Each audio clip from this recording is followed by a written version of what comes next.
Good morning, students. Hope you all are well at home. Today we will start our study at page number 144. Animals are useful to us. Number 1. Milk giving animals. Cows, buffaloes, and goats give us milk. Many different food products are made from milk. Number 2. Meat giving animals. Goats, sheep, and fish give us meat to eat. And number 3.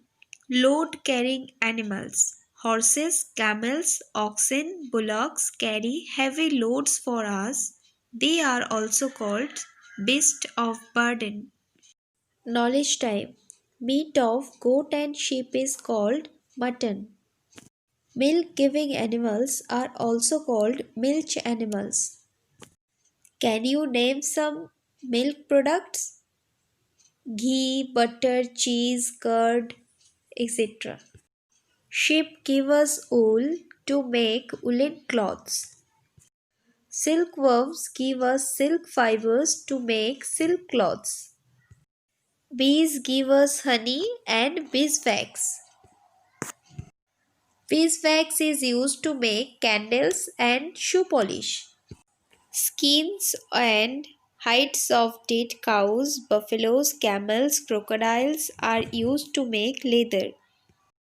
Can you name some leather products? Belt, shoe, wallet, bag, etc. Number 7. We eat eggs of hens and ducks. Number 8. People also eat seafood such as prawns, shrimps, crabs, lobsters, etc. Number 9. Dung of cows and buffaloes is used as fuel in villages. Cow dung cakes are called as kanda or upla and used as manure. Number 10. Dogs guard our house from unwanted strangers, thieves, and robbers. Thus, animals are useful to us in numerous ways. We should look after the animals.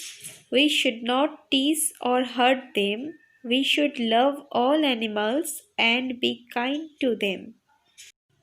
That's enough for today, students. Thank you. Be safe at home.